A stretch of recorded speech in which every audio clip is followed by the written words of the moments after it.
സ്നേഹപൂർവ്വം ശ്യാമ സീരിയലിൻ്റെ ലേറ്റസ്റ്റ് എപ്പിസോഡിൻ്റെ റിവ്യൂയിലേക്ക് എല്ലാവർക്കും സ്വാഗതം. അങ്ങനെ ഫുഡിനെക്കുറിച്ചുള്ള സുരേന്ദ്രൻ സാറിൻ്റെ നല്ല വാക്കുകൾ കേൾക്കുന്നതും രാധയ്ക്കും ദേവനും യശോദക്കും എല്ലാവർക്കും ഒത്തിരി സന്തോഷവുമാണ്. സത്യം പറയാലോ തിരുമേനി, ആറ്റുവാശ്ശേരി വന്ന് ഒരു സദ്യ കഴിച്ച സന്തോഷമായിരുന്നു എല്ലാവർക്കും. എന്നാൽ പിന്നെ നിങ്ങളുടെ ഈ തുടക്കം നല്ലത് തന്നെ ആവട്ടെ, ഇനിയും ഒരുപാട് നല്ല നല്ല ഓർഡറുകൾ മോൾക്ക് കിട്ടട്ടെ. അങ്ങനെ പറഞ്ഞ് സുരേന്ദ്രൻ ഫോൺ കട്ട് ചെയ്യുവാണ്. ഈ സമയം രാധയെക്കാണെങ്കിൽ ഒത്തിരി സന്തോഷമാകുവാണ്. ദേവൻ ചോദിക്കണേ, എന്തായി മോളെ, മോൾക്ക് സന്തോഷമില്ലേ? പിന്നല്ലാതെ സത്യം പറയാമല്ലോ വെച്ചാൽ ഇപ്പോൾ എനിക്കൊരു കോൺഫിഡൻസ് കിട്ടിയത്. നമ്മളുണ്ടാക്കിയ ഭക്ഷണം കഴിച്ച് ഒരാളത് നന്നായി എന്ന് പറയുമ്പോൾ നമുക്കത് മുമ്പോട്ട് കൊണ്ടുപോകാനുള്ള ഒരു ആത്മവിശ്വാസം കൂടുമല്ലോ. സാറിൻ്റെ വാക്കുകൾ കേട്ടപ്പോൾ എനിക്കൊരു കാര്യം ഉറപ്പായി. അച്ഛൻ നോക്കിക്കോ, അധികം വൈകാതെ തന്നെ നമ്മുടെ ഈ കാറ്ററിംഗ് യൂണിറ്റ് ഉണ്ടല്ലോ ഒരുപാട് പേരിലേക്ക് എത്തും. ആൾക്കാരുടെ വയറ് നിറയുന്നതിൻ്റെ ഒപ്പം അതിൽ നിന്ന് ചെറിയൊരു ലാഭം നമുക്കും. ഈ സമയം ദേവൻ ചോദിക്കണേ, അല്ല മോളെ, നമ്മളിതൊരു കാറ്ററിംഗ് യൂണിറ്റ് ആയിട്ടാണല്ലോ ഇപ്പോൾ തുടങ്ങിയിരിക്കുന്നത്, അപ്പോൾ അതിനെന്തെങ്കിലും ഒരു പേര് വേണ്ടേ? എന്ത് പേരിടും? ഈ സമയം രാധിക പറയണേ, സുരേന്ദ്രൻ സാറിൻ്റെ സംസാരത്തിൽ നിന്ന് തന്നെ എനിക്കൊരു പേര് കിട്ടി. എന്തായത്? സാർ പറഞ്ഞത് കേട്ടില്ലേ, ആറ്റുവാശ്ശേരി വന്ന് ഒരു സദ്യ കഴിച്ച പോലെ ഉണ്ടെന്ന്. അത് തന്നെ ആക്കിക്കൂടെ പേര്? ആറ്റുവാശ്ശേരി സദ്യ. അത് കേൾക്കുന്നതും ദേവനും യശോദക്കും അതൊത്തിരി ഇഷ്ടമാകുക. ആ പേര് കൊള്ളാം, ആറ്റുവാശ്ശേരി സദ്യ. കേൾക്കാനൊരു എടുപ്പൊക്കെയുണ്ട്. മാത്രമല്ല നല്ല പാരമ്പര്യത്തിൻ്റെ പഴയകാല ഓർമ്മകളൊക്കെ ഓർമ്മിപ്പിക്കുന്ന രീതിയിലുള്ളൊരു പേര് തന്നെയാണ്. അതെന്താണെങ്കിലും നന്നായി മോളെ, അപ്പോൾ നമുക്ക് ആ പേര് തന്നെ അങ്ങ് ഉറപ്പിക്കാം. അതേ അച്ഛാ. അങ്ങനെ പറഞ്ഞ് അവർ സന്തോഷത്തോടെ നിൽക്കുവാണ്. പിന്നീട് കാണിക്കുന്നത് കണിമംഗലത്ത് ദേഷ്യത്തിലിരിക്കുന്ന ഉർവശീനെയാണ് കേട്ടോ. ഈ സമയം ചന്ദ്രശേഖരനാണെങ്കിൽ കറക്കമൊക്കെ കഴിഞ്ഞ് അവിടെ തിരിച്ചെത്തുമായിരിക്കും. അങ്ങനെ ചന്ദ്രശേഖരൻ അകത്തേക്ക് കയറി വരുവാണ്. അന്നേരം ഉർവശിയാണെങ്കിൽ നല്ല കലിപ്പിൽ തന്നെ ഇരിക്കുവാം. ചന്ദ്രേട്ടൻ ഇത് എവിടെയായിരുന്നു ഇത്രയും നേരം? അന്നേരം ചന്ദ്രശേഖരൻ പറയണേ, അത് പിന്നെ ഇന്ന് ഇൻകം ടാക്സിൻ്റെ ഓഫീസറിലൊന്ന് പോകണമായിരുന്നു. ആ ഓഫീസറെ ഒന്ന് മീറ്റ് ചെയ്യണം. ഇൻകം ടാക്സ് റിലേറ്റഡ് ആയിട്ടുള്ള ചില ഫയലുകളും മറ്റും സബ്മിറ്റ് ചെയ്യാനായിട്ടുണ്ടായിരുന്നു. അതൊക്കെ കഴിഞ്ഞ് ഒരുപാട് ലേറ്റായി. പിന്നെ വേറൊരിടത്തും നിൽക്കാതെ ഇങ്ങോട്ട് വേഗം തിരിച്ചു പോരുമായിരുന്നു. അന്നേരം ഉർവശി ചോദിക്കണേ, അല്ല ഇൻകം ടാക്സ് ഓഫീസറിൻ്റെ പേര് സാറാന്നായിരുന്നോ? അതെന്താണോ താൻ അങ്ങനെ ചോദിച്ചത്? ഇന്ന് ഞാൻ പുറത്തു പോയപ്പോൾ ചന്ദ്രേട്ടനെ പുറത്ത് വെച്ച് കണ്ടായിരുന്നു, കൂടാതെ സാറേ ഉണ്ടായിരുന്നു. ഓ അതാണോ? അത് ഞാൻ തിരിച്ചു വരുന്ന വഴിയിൽ വെച്ച് സാറേനെ കണ്ടു. അന്നേരം കുറച്ചു നേരം സംസാരിച്ചു. എന്തൊക്കെ പറഞ്ഞാലും നമ്മളൊരു വലിയ അപകടത്തിൽ നിന്ന് രക്ഷിച്ച ആളല്ലേ, അപ്പോൾ അങ്ങനെ കണ്ടില്ലാതെ നടിക്കാൻ പറ്റില്ലല്ലോ. അന്നേരം ഉർവശി പറയണേ, ശരിയാ, വലിയ അപകടത്തിൽ നിന്ന് രക്ഷിക്കുകയൊക്കെ ചെയ്തു എന്നും പറഞ്ഞ് അവരുടെ ഒപ്പം കൈകോർത്ത് പിടിച്ച് നടക്കേണ്ട കാര്യമുണ്ടോ?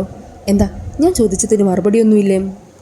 ഞാൻ കണ്ടു അവളുടെ കൈ കയറി പിടിച്ച് നടക്കുന്നതും അവളോട് കൊഞ്ചു കൊഴിഞ്ഞു നിന്ന് സംസാരിക്കുന്നതും. അതുകൊണ്ട് എൻ്റെ തോന്നി ഉരിഞ്ഞു പോയി. ഉർവശി, താൻ വെറുതെ ആവശ്യമില്ലാത്ത കാര്യങ്ങളെക്കുറിച്ചൊന്നും സംസാരിക്കരുത്. സാറാ മാഡത്തിനെ അവൾ ഇവളെന്നൊന്നും വിളിക്കരുത്, മാഡം എന്ന് വേണം വിളിക്കാൻ. എനിക്കിപ്പോൾ അവൾ അങ്ങനെ വിളിക്കാൻ സൗകര്യമില്ലെങ്കിലോ?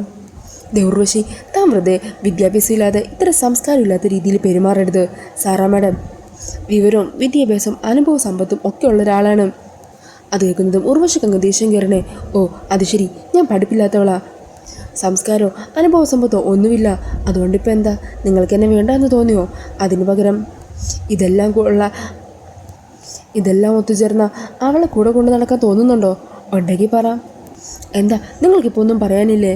ഈ സമയം ചന്ദ്രശേഖരനും ദേഷ്യം വരുവാണ്. നീ ഒന്നും മിണ്ടാതിരിക്കുന്നുണ്ടോ? ഇനി ഇതുപോലെ നാണം കെട്ട രീതിയിലുള്ള സംസാരങ്ങളുമായിട്ട് എൻ്റെ മുമ്പിലേക്ക് വന്നാലുണ്ടല്ലോ എൻ്റെ സ്വഭാവം മാറും, നീ എൻ്റെ കയ്യിൽ നിന്ന് വാങ്ങും എന്നും പറഞ്ഞ ദേഷ്യത്തിൽ ചന്ദ്രശേഖരനകത്തേക്ക് കയറി പോകുവാണ്. ഈ സമയം ഉർവശിയാണെങ്കിൽ ആകെ കലിതുള്ളി നിൽക്കുവാണ്. പിന്നീട് കാണിക്കുന്നത് പ്രിയങ്കേനെയും മുത്തശ്ശീനെയുമാണ്. അന്നേരം പ്രിയങ്ക പറയണേ, മുത്തശ്ശി എനിക്കൊരു ഐഡിയ തോന്നുന്നു. അവളിപ്പോൾ ഒരു കാറ്ററിംഗ് യൂണിറ്റ് തുടങ്ങിയിട്ടുണ്ടല്ലോ. കാറ്ററിംഗ് യൂണിറ്റോ? എൻ്റെ മുത്തശ്ശി, നമ്മളവിടെ പോയപ്പോൾ പറഞ്ഞില്ലേ അവൾ പൊതിച്ചോറ മറ്റും ഉണ്ടാക്കി വിൽക്കുന്ന ഒരു പരിപാടി തുടങ്ങിയിട്ടുണ്ടെന്ന്? ആ ശരിയാ, അത് വെച്ച് നമുക്കൊരു കളി കളിച്ചാലോ എന്ന് ഞാൻ ആലോചിക്കുന്നത്. നീ എന്താ ഉദ്ദേശിക്കുന്നത്? എനിക്കൊന്നും വ്യക്തവുമില്ല.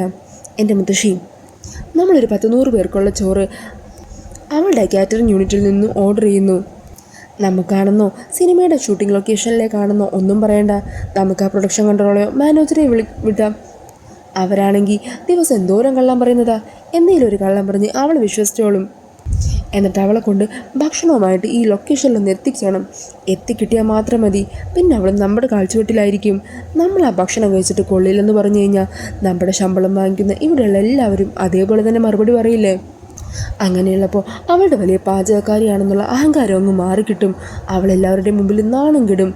അവൾക്ക് കൊടുക്കാനുള്ള പണം ആ പേരും പറഞ്ഞ് മുത്തശ്ശിക്ക് തടഞ്ഞു വെക്കുകയും ചെയ്യാം. അങ്ങനെ ആ പണം കിട്ടാനായിട്ട് അവൾ മുത്തശ്ശിയുടെ കാല് പിടിക്കും. അത് കേൾക്കുന്നത് സുകുമാരിക്ക് സന്തോഷമാണ്. ഓ ബാക്കി കാര്യങ്ങളൊന്നും നീ പറയേണ്ട മോളെ, ഞാൻ വേണ്ട രീതിക്ക് തന്നെ ചെയ്തോളാം. അവൾ എങ്ങനെയെങ്കിലും ഒന്നിവിടെ എത്തിക്കിട്ടിയാൽ മാത്രം മതി. പിന്നെ നമ്മൾ ആഗ്രഹിച്ചതുപോലെ തന്നെ കാര്യങ്ങൾ നടക്കും. എന്നാലും ഇത്ര പെട്ടെന്ന് തന്നെ അവളോട് പകരം വിട്ടാൻ പറ്റുമെന്ന് ഞാൻ കരുതിയില്ല. നിൻ്റെ പ്ലാൻ എന്താണെങ്കിലും സൂപ്പറായിട്ടുണ്ട്. ഈ സമയം പ്രിയങ്ക പറയണേ, ഇന്നവൾ നമ്മളെ അപമാനിച്ചു, നാളത്തെ ദിവസം നമ്മൾ അവൾക്ക് തിരിച്ചുള്ള അതിനുള്ള പണി കൊടുക്കാൻ പോകുവാണ്. നമ്മളത് ചൂടോടെ തന്നെ കൊടുക്കണമല്ലോ, പിന്നല്ലാതെ അത് വേണം. നീ എത്രയും പെട്ടെന്ന് അവളോട് പോയി സംസാരിക്കാൻ പറ. നാളത്തെ ദിവസം നമ്മുടെ ദിവസം തന്നെയാണ് എന്നും പറഞ്ഞ് അവർ സന്തോഷത്തോടെ നിൽക്കുവാണ്. പിന്നീട് കാണിക്കുന്നത് ആറ്റുവാശ്ശേരിയാണ് കേട്ടോ. രാധിക അങ്ങനെ ഭക്ഷണമൊക്കെ ഉണ്ടാക്കി കഴിഞ്ഞ് അവിടെ ക്ലീനൊക്കെ ചെയ്തുകൊണ്ടിരിക്കുവാണ്. ഈ സമയം യശോദ അങ്ങോട്ടേക്ക് വരുമായിരിക്കും. അമ്മ പോയി കുറച്ച് നേരം റെസ്റ്റ് എടുത്തോ, രാവിലെ തൊട്ട് കുറേ പണിയെടുത്തതല്ലേ. മോൾക്കില്ലാത്ത ഒരു റെസ്റ്റും എനിക്കും വേണ്ട, നമുക്കെന്തെങ്കിലുമൊക്കെ സംസാരിച്ചിരിക്കാന്നേ. ഈ സമയത്താണ് കോളിംഗ് ബെല്ലിൻ്റെ ഒച്ച കേൾക്കുന്നത്. അങ്ങനെ രാധികയും യശോദയും പുറത്തേക്ക് ചെല്ലുവാം. അന്നേരം പ്രിയങ്ക പറഞ്ഞു വിട്ട ആ മാനേജർ അവിടെ എത്തിയിരിക്കുമായിരിക്കും. ഇതല്ലേ ആറ്റുവാശ്ശേരി? ആ അതെ, ഈ രാധിക എന്ന് പറയുന്നത് ഞാനാ. അകത്തേക്കിരിക്കാമോ? കുറച്ച് സംസാരിക്കാനുണ്ട്.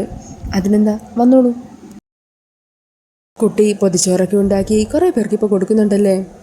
കുട്ടിയുടെ ഭക്ഷണം കഴിച്ച ചിലരൊക്കെ എന്നോട് അഭിപ്രായം പറഞ്ഞു. നല്ല അഭിപ്രായം കേട്ടത്.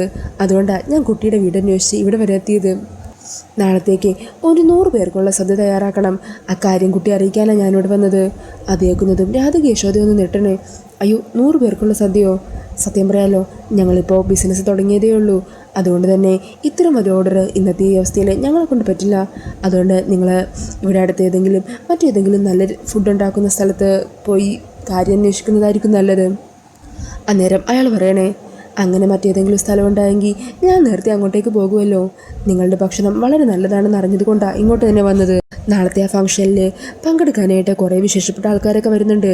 അവർക്ക് കൊടുക്കുന്ന ഭക്ഷണത്തിൽ ഒരു മിസ്റ്റേക്കും വരരുത്, ഒരു കുറവും ഉണ്ടാകാൻ പാടില്ല. ഏറ്റവും രുചിയുള്ള ഭക്ഷണം തന്നെ വേണം കൊടുക്കാൻ. അതുകൊണ്ടാണ് ഞങ്ങളിവിടെ വന്ന് കുട്ടിയെ തന്നെ സമീപിച്ച് ഈ കാര്യം പറയുന്നത്. നിങ്ങൾ സാധാരണ ചാർജ് ചെയ്യുന്നതിലും ഒരു 10-20 കൂടുതലായാലും ഒരു കുഴപ്പമില്ല. ഭക്ഷണം നന്നാവണം, ആ ഒരു കാര്യം മാത്രമേ ഉള്ളൂ ഞങ്ങൾക്ക്. അല്ല, പൊതിച്ചോറായിട്ടാണോ വേണ്ടത്? അല്ല, സദ്യയായിട്ട് തന്നെ മതി. അത് പാത്രത്തിലാക്കി അങ്ങോട്ടേക്ക് എത്തിച്ചു തന്നാൽ മതി. അതിനുള്ള വണ്ടിയൊക്കെ ഞങ്ങൾ അറേഞ്ച് ചെയ്തോളാം, വണ്ടിയുടെ പൈസയും കൊടുത്തോളാം.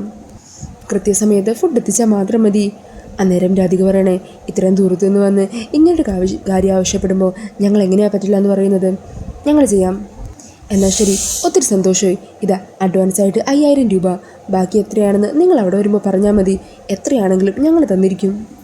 പിന്നെ എത്തേണ്ട ലൊക്കേഷനൊക്കെ ഞാൻ അയച്ചു തരാം. ആ ഒരു ലൊക്കേഷനിൽ നാളെ കൃത്യസമയത്ത് ഭക്ഷണവുമായിട്ട് കൊണ്ടുവന്നാൽ മതി. അല്ല, അതിരിക്കട്ടെ, എന്താ നിങ്ങളുടെ കാറ്ററിംഗ് യൂണിറ്റിൻ്റെ പേര്? ആറ്റുവാശ്ശേരി സദ്യ. ആഹാ, കൊള്ളാലോ, നല്ല പേര്. എന്നാൽ ശരി, ഞാൻ ഇറങ്ങുവാണ്. അങ്ങനെ പറഞ്ഞ് അയാൾ അവിടെ നിന്നും പോകുവാണ്. ഈ സമയം രാധിക പറയണേ, കണ്ടില്ലേ അമ്മേ, നമ്മളെ തേടി ഓരോ ഓർഡറായിട്ട് വരുന്നത്. നമ്മളൊരു ചെറിയ സംരംഭം സ്റ്റാർട്ട് ചെയ്തേ ഉള്ളൂ, അപ്പോഴേക്കും ഇത്രയും വലിയൊരു ഓർഡർ പ്രതീക്ഷിച്ചത് പോലുമില്ല. ശരിയാ മോള് പറഞ്ഞത്, ദൈവം നമ്മുടെ കൂടെ തന്നെയുണ്ട്. ഒരുപാട് പരീക്ഷിച്ചില്ലേ നമ്മളെ. അമ്മേ, എനിക്കിപ്പോഴാണ് ഒരു ആത്മവിശ്വാസമൊക്കെ തോന്നി തുടങ്ങിയത്. 100 പേർക്കുള്ള സദ്യയെ കുറച്ച് കഷ്ടപ്പെടേണ്ടി വരും, എന്നാലും സാരമില്ല. അതേ മോളെ, നമുക്കിപ്പം തന്നെ അങ്ങ് തുടങ്ങാം. പിന്നീട് കാണിക്കുന്നത് രാത്രി കണിമംഗലം ഉണ്ടോ. അങ്ങനെ കണിമംഗലത്ത് പരമേശ്വരനും മുത്തശ്ശിയും പത്മിനിയൊക്കെ കൂടി സംസാരിച്ചിരിക്കുമായിരിക്കും. ഈ സമയം പരമേശ്വരൻ പറയണേ, അതെ, ഞാനിപ്പോൾ നിങ്ങളോട് 2 പേരോടും വരാൻ പറഞ്ഞത് ഒരു കാര്യം പറയാനാണ്. ഞാനേ ഒരു യാത്ര പോയാലോ എന്ന് തീരുമാനിക്കുക. ഇവിടുത്തെ അവസ്ഥയും സാഹചര്യങ്ങളൊക്കെ കണ്ട് ഒന്നും പ്രതികരിക്കാൻ പോലും പറ്റാതെ മനസ്സുമല്ലാതെ നീറിയാണല്ലോ ഇപ്പോൾ ഇവിടെ നിൽക്കുന്നത്. നമുക്ക് മുമ്പിലെ മറ്റു മാർഗങ്ങളുമില്ല, എങ്ങനെയെങ്കിലും ജീവിച്ചല്ലേ പറ്റൂ. തൽക്കാലം ഈ ഒരു അന്തരീക്ഷത്തിൽ നിന്നും കുറച്ച് ദിവസം മാറി നിന്ന് കഴിഞ്ഞാൽ മനസ്സിനൊരു സമാധാനം കിട്ടുമല്ലോ. മറ്റെങ്ങോട്ടേക്കോ അല്ല, ക്ഷേത്രങ്ങളിലേക്കോ അമ്പലങ്ങളിലേക്കോ, അങ്ങനെ മനസ്സിന് സമാധാനം കിട്ടും എങ്ങോട്ടെങ്കിലും. അത് ശരിയാ, നല്ല തീരുമാനമോ പരമേശ്വര. നീ ഇവിടെ നിന്ന് കുറച്ച് ദിവസം ഒന്ന് മാറി നിൽക്ക്, നിൻ്റെ മനസ്സൊന്ന് ശാന്തമാകും. അന്നേരം പരമേശ്വരൻ പറയണേ, അതിന് ഞാൻ ഒറ്റക്കല്ല പോകുന്നത്, എൻ്റെ കൂടെ പത്മിനിയും അമ്മയും ഉണ്ടാവണം. നമുക്ക് 3 പേർക്കും കൂടി യാത്രക്ക് പോകാം. അതേക്കുന്നത് മുത്തശ്ശിക്കും പത്മിനിക്കും സന്തോഷമാകണേ. പരമേശ്വര, നീ പറഞ്ഞത് നല്ല കാര്യം തന്നെയാണ്. ഞാനും പത്മിനിയും ഇവിടെ കിടന്ന് കുറേ അനുഭവിക്കുന്നുണ്ട്. ഇവിടെ ജോലി ചെയ്യുന്നത് ഞങ്ങൾക്ക് പ്രശ്നമുള്ള കാര്യമൊന്നുമല്ല, പക്ഷേ അതിൻ്റെ ഇടയിലൂടെയുള്ള അപമാനിക്കലും കുത്തുനോവിക്കലും ഒക്കെ സഹിക്കാൻ പറ്റാത്തത്. എന്നാൽ പിന്നെ അമ്മേ, നമുക്ക് അങ്ങനെ തന്നെ തീരുമാനിക്കാമല്ലേ? നാളെ തന്നെ നമുക്ക് നമ്മുടെ യാത്ര തുടങ്ങാം. പണ്ടത്തെ പോലെ ഏറ്റവും മികച്ച സൗകര്യങ്ങളിലൊന്നും ജീവിക്കാനായിട്ട് ഇപ്പോഴത്തെ നമ്മുടെ സാഹചര്യത്തിൽ പറ്റില്ല. വളരെ താഴ്ന്ന ഏതെങ്കിലും സ്ഥലങ്ങളിലായിരിക്കും നമ്മൾ താമസിക്കുന്നത്. അതിനെന്താ പരമേശ്വര, അതിനൊന്നും ഒരു കുഴപ്പമില്ല. അമ്പലത്തറയിൽ കിടക്കേണ്ടി വന്നാലും അതിനൊരു പ്രശ്നമില്ല. വരുണും സൂര്യയും രാധിക മോളൊക്കെ ഈ നാട്ടിലായതുകൊണ്ടാണ്. അല്ലെങ്കിൽ നമുക്ക് അവിടെ എവിടെയെങ്കിലും തന്നെ ഇനിയുള്ള ജീവിതകാലം മുഴുവൻ കഴിച്ചു കൂട്ടിയാൽ മതിയായിരുന്നു. എന്നാൽ പിന്നെ നമ്മൾ യാത്ര തീരുമാനിച്ചു കഴിഞ്ഞു. എന്താണെങ്കിലും അതിനുള്ള കാര്യങ്ങളൊക്കെ റെഡിയാക്കിക്കോ. ചന്ദ്രശേഖരനോട് പറയേണ്ട കാര്യമൊക്കെ ഞാൻ നോക്കിക്കോളാം, നിങ്ങൾ ചെന്നോ. അങ്ങനെ അവരെല്ലാവരും യാത്രയ്ക്ക് വേണ്ടി ഒരുങ്ങുവാണ്. പിന്നീട് കാണിക്കുന്നത് രാത്രി റൂമിൽ കിടന്നുറങ്ങുന്ന വരുണിനെയായിരിക്കും. പെട്ടെന്ന് തിരിയുന്ന വരുൺ തൻ്റെ അരികിൽ രാധികയില്ലെന്ന് മനസ്സിലാക്കി എഴുന്നേറ്റ് നോക്കുവാണ്. വെളുപ്പിനുള്ള സമയമാകുന്നതേ ഉള്ളൂ. ഇയാളിതെവിടെ പോയി എന്നും പറഞ്ഞ് വരുണാണെങ്കിൽ അടുക്കളയിലേക്ക് വരുമ്പോഴായിരിക്കും അടുക്കളയിൽ പച്ചക്കറികളും മറ്റും അരിയുകയും ബാക്കി ഒരുക്കങ്ങളൊക്കെ ചെയ്തുകൊണ്ടിരിക്കുകയും ചെയ്യുന്ന രാധികേനെ കാണുന്നത്. അല്ല, താണിതെപ്പോൾ എണീറ്റ് വന്നു? ഞാൻ എണീറ്റിട്ട് കുറച്ച് നേരമായി. നാളെ കുറച്ചധികം പേർക്കുള്ള സദ്യ ഉണ്ടാക്കേണ്ടതുണ്ടല്ലോ. അമ്മയെ ഇപ്പം തന്നെ വിളിക്കേണ്ടെന്ന് വിചാരിച്ചു. കുറച്ച് കാര്യങ്ങൾ ഞാൻ തന്നെ ചെയ്തു വെക്കാമെന്ന് വിചാരിച്ചു. എടോ, അതിന് താൻ രാത്രി കുറേ വൈകിട്ടല്ലേ കിടന്നത്? ഒരു 2 മണിക്കൂറിലും ഇയാൾ ഉറങ്ങിയിട്ടുണ്ടാവില്ലല്ലോ.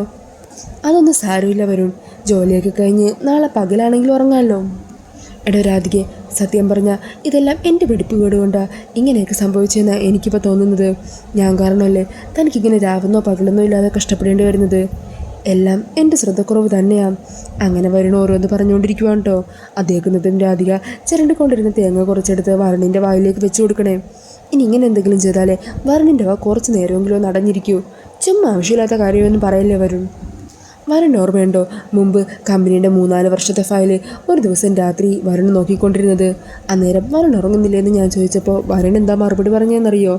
ഈ 4-5 വർഷം മുമ്പുള്ള ഫയലുകളെല്ലാം 2 ദിവസം കൊണ്ട് വായിച്ച് സ്റ്റഡി ചെയ്ത് തീർക്കണമെന്ന്, എന്നാലേ ഒരു സമാധാനം ഉണ്ടാകുള്ളൂ. അതുപോലെ നമ്മൾ ചെയ്യേണ്ട ജോലികളെല്ലാം ചെയ്ത് തീർത്താലല്ലേ നമുക്ക് സമാധാനത്തോടെ ഉറങ്ങാൻ പറ്റും. ഇപ്പം നമ്മൾ കുറച്ച് കഷ്ടപ്പെട്ടാലെന്താ, അത് നമ്മുടെ നാളെ ഭാവിയിലേക്ക് വേണ്ടിയിട്ടല്ലേ. അതുകൊണ്ട് ഇത്തരം രീതിയിലുള്ള സംസാരം ഒന്നിനു വേണ്ട. ഈ സമയം വരുൺ പറയണേ, എടോ തനിക്ക് ഈ മ്യൂസിക് ക്ലാസ്സിൻ്റെ ഒപ്പം ഒരു മോട്ടിവേഷൻ ക്ലാസ്സും കൂടി കൊടുക്കാം. അതിൽ താൻ കൂടുതൽ ശോഭിക്കാൻ പോകുന്നത്. ആണോ? അങ്ങനെയാണെങ്കിൽ നമുക്ക് നാളെ തന്നെ അങ്ങ് തുടങ്ങിക്കളയാം. തളർന്നിരിക്കുന്ന എൻ്റെ ഭർത്താവിനെ മോട്ടിവേറ്റ് ചെയ്ത് എനിക്കിപ്പോൾ നല്ല എക്സ്പീരിയൻസ് ഉണ്ടല്ലോ. അങ്ങനെ രണ്ടുപേരും സന്തോഷത്തോടെ ഇരിക്കുവാണ്. എടോ, ഞാനും എന്താണെങ്കിലും തന്നെ എന്തെങ്കിലും ഹെൽപ്പ് ചെയ്യാം. അതൊന്നും വേണ്ട, വരുൺ ചെന്നുറങ്ങിക്കേ. എൻ്റെ ഉറക്കമൊക്കെ പോയി. താനേ എനിക്ക് ചെയ്യാനായിട്ട് എന്തെങ്കിലും ജോലി താ. ഞാൻ ജോലി അന്വേഷിച്ച് എല്ലായിടത്തും അലഞ്ഞു തിരിഞ്ഞ് നടന്നു. അവിടെയൊന്നും എനിക്കൊരു ജോലി കിട്ടിയില്ല. ഇനി സ്വന്തം വീട്ടിലെങ്കിലും ഒരു ജോലി കിട്ടുമെന്ന് നോക്കട്ടെ. അങ്ങനെയാണെങ്കിൽ ശരി. ഇനി ഞാൻ ജോലി തന്നില്ല എന്നും പറഞ്ഞ് പരാതിപ്പെടണ്ട. വരണ്ടൊരു കാര്യം ചെയ്യ്, ഈ സവാളയൊക്കെ ഒന്നരി. എനിക്കറിയായിരുന്നു താൻ ഈ ജോലി തരുവുള്ളെന്ന്. ഭർത്താക്കന്മാർക്ക് എന്തെങ്കിലും ജോലി കൊടുക്കണമെന്നുണ്ടെങ്കിൽ ഭാര്യമാർ കൊടുക്കുന്ന ജോലി ഈ സവാള അരിയലായിരിക്കും. അതാവുമ്പോൾ ഇതരിയുമ്പോൾ അവരുടെ കണ്ണ് നീറുമല്ലോ. ഭാര്യമാർ അടുക്കളയിലെടുക്കുന്ന ജോലി എത്രത്തോളം കഠിനമാണെന്ന് ഭർത്താക്കന്മാരെ മനസ്സിലാക്കാൻ ഇതിലും ബെസ്റ്റ് മാർഗം വേറെ ഇല്ലല്ലോ. പിന്നെ വരുണിനെ കരയിപ്പിക്കാൻ വേണ്ടിയിട്ടൊന്നുമല്ല ഞാനിപ്പോൾ ഈ ജോലി തന്നത്. അല്ലെങ്കിലും കരഞ്ഞു കളിയങ്ങയ കണ്ണുകളുമായിട്ട് ഞാൻ വരുണിനെ കാണാത്തൊന്നും അല്ലല്ലോ. ഇതിപ്പോൾ സവാള ആവശ്യമുള്ളത് കൊണ്ടാണ്. പറ്റുമോ ഇത് ചെയ്യാൻ? പറ്റും. ഇതൊക്കെ ഞാനിപ്പോൾ തന്നെ ചെയ്തു തരും എന്ന് പറഞ്ഞ് വരുൺ സവാള അരിയുക. എന്നാലേ വേഗം ചെയ്തോ. ഇത് കഴിയുമ്പോൾ അടുത്ത ജോലി തരാം. ഇവിടെ ജോലിക്ക് ഒരു ക്ഷാമവും ഇല്ല. ഈ സമയം വരുൺ പറയണേ, എന്താണെങ്കിലും നമ്മുടെ ആറ്റ്വാശ്ശേരി സദ്യ ഒരു ബ്രാൻഡായി തന്നെ മാറാൻ പോകുവാണ്. അല്ലേടോ രാധികൻ? താൻ നോക്കിക്കോ, എനിക്ക് വേറെ ജോലിയൊന്നും കിട്ടിയില്ലെങ്കിൽ ഞാനും കൂടി തൻ്റെ ഒപ്പം കൂടും. തൻ്റെ പാചകത്തിലുള്ള കൈപ്പുണ്യവും എൻ്റെ ബിസിനസ് മൈൻഡും വെച്ച് നമുക്ക് നമ്മുടെ ആറ്റുവാശ്ശേരി സദ്യ ഒരു വലിയ ബ്രാൻഡ് തന്നെ ആക്കി മാറ്റാം. അങ്ങനെ അത് കേട്ട സന്തോഷത്തോടെ ഇരിക്കുന്ന രാധികേനെ കാണിച്ചുകൊണ്ടാണ് കേട്ടോ എപ്പിസോഡ് തീരുന്നത്. പിന്നീട് നാളത്തെ എപ്പിസോഡിൻ്റെ പ്രൊമോയിൽ കാണിക്കുന്നത് പ്രിയങ്കയും സുകുമാരിയും സന്തോഷത്തോടു കൂടി തന്നെ സെറ്റിലേക്ക് പോകാൻ റെഡിയായി നിൽക്കുവാണ്. അന്നേരം മുത്തശ്ശി വലിയൊരു ഹീൽസൊക്കെയുള്ള ചെരുപ്പൊക്കെ ഇടുവാണ് കേട്ടോ. അതുകൊണ്ട് പ്രിയങ്ക ചോദിക്കണേ, എന്താ മുത്തശ്ശി ഇത്? മുത്തശ്ശിക്ക് ഇതിട്ട് നടക്കാൻ പോലും പറ്റുന്നില്ലല്ലോ. ഈ സമയം മുത്തശ്ശി പറയണേ, സാരമില്ലടി, ഇന്നേ അനാഥകയുടെ കൈ കാരണത്തിട്ട് ഈ ചെരുപ്പ് വെച്ചൊരു അടി കൊടുക്കാനുള്ള അവസരം കിട്ടിയാലോ. അപ്പോൾ ഈ ഒരു ചെരുപ്പാണെങ്കിൽ കുറച്ച് കാലത്തേക്ക് തന്നെ അവൾക്കിട്ട് കൊടുക്കാമല്ലോ. അത് കേൾക്കുന്നത് പ്രിയങ്ക ചിരിക്കുക. എൻ്റെ മുത്തശ്ശിയാണ് മുത്തശ്ശി. ഇത്ര സ്മാർട്ടായിട്ട് ചിന്തിക്കാൻ എൻ്റെ മുത്തശ്ശിക്ക് മാത്രമേ പറ്റുള്ളൂ എന്ന് പറഞ്ഞ് സന്തോഷത്തോടെ നിൽക്കുവാണ്ടോ പ്രിയങ്ക. പിന്നീട് അവർ രണ്ടുപേരും കൂടി ലൊക്കേഷനിലെത്തുവാണ്. അങ്ങനെ രാധിക വരുന്നതും കാത്ത് അവർ വെയിറ്റ് ചെയ്ത് നിൽക്കുമായിരിക്കും. ഈ സമയം രാധികയും വരുണുമാണെങ്കിൽ ഒരുമിച്ച് തന്നെയാണ് കേട്ടോ ഫുഡുമായിട്ട് അവരയച്ചു കൊടുത്ത ലൊക്കേഷനിലെത്തുന്നത്. അവിടെ എത്തുമ്പോൾ തന്നെ വരുൺ എന്തോ ചില സംശയങ്ങളൊക്കെ തോന്നുന്നുണ്ട്. അതൊരു സിനിമയുടെ ഷൂട്ടിംഗ് നടക്കുന്ന ലൊക്കേഷനാണെന്ന് വരുൺ ഡൗട്ട് അടിക്കുവാണ് കേട്ടോ. പിന്നീട് വരുൺ രാധികയ്ക്കൊപ്പം അവിടെ നിന്ന് ഓരോ പാത്രങ്ങളായിട്ട് ഫുഡൊക്കെ പുറത്തേക്ക് ഇറക്കി വെക്കുന്നുണ്ട്. ഈ സമയത്തായിരിക്കും വരുണും രാധികയും കൂടി ഒരുമിച്ച് അവിടെ എത്തിയത് മുത്തശ്ശി കാണുന്നത്. എടി മോളെ, ദേ നോക്കിക്കേ, ആ കാഴ്ച കണ്ടോ നീ? ആരൊക്കെയാണ് വന്നിരിക്കുന്നതെന്ന് നോക്കിക്കേ. നമ്മൾ രാധികയെ മാത്രമേ പ്രതീക്ഷിച്ചുള്ളൂ, പക്ഷേ ആ വരുണും കൂടി കൂടെയുണ്ട്. അത് കാണുന്നതും പ്രിയങ്കയ്ക്ക് സന്തോഷമാകുക. മുത്തശ്ശി, നമുക്കിത് ഇരട്ടി സന്തോഷമാണല്ലോ. രണ്ടിനെയും കൂടി ഒരുമിച്ച് കിട്ടിയിരിക്കുകയല്ലേ നമ്മുടെ കാൽച്ചുവട്ടിലേക്ക്. അതേ മോളെ എന്നും പറഞ്ഞ് രണ്ടുപേരും സന്തോഷത്തിലിരിക്കുവാണ്. ഈ സമയം ആ ഒരു വലിയ പാത്രവും പൊക്കി പിടിച്ചുകൊണ്ട് വരുണിൻ്റെ അധികം അങ്ങോട്ട് നടന്നു വരുമ്പോഴായിരിക്കും കേട്ടോ അവരെ കാണുന്നതും ഞെട്ടലോട്ടും കൊണ്ട് നിൽക്കുന്ന വരുണിനെയും രാധികേനെയും ഒക്കെ പ്രമോയിൽ കാണിക്കുന്നുണ്ട്. അപ്പോൾ ഈ ഒരു റിവ്യൂ ഇഷ്ടമായിട്ടുണ്ടെങ്കിൽ മറക്കാതെ വീഡിയോ ഒന്ന് ലൈക്ക് ചെയ്യണേ. ഇതുപോലുള്ള കൂടുതൽ റിവ്യൂസിനായിട്ട് ഈ ചാനലൊന്ന് സബ്സ്ക്രൈബ് ചെയ്തും കൂടി സപ്പോർട്ട് ചെയ്യണേ. താങ്ക്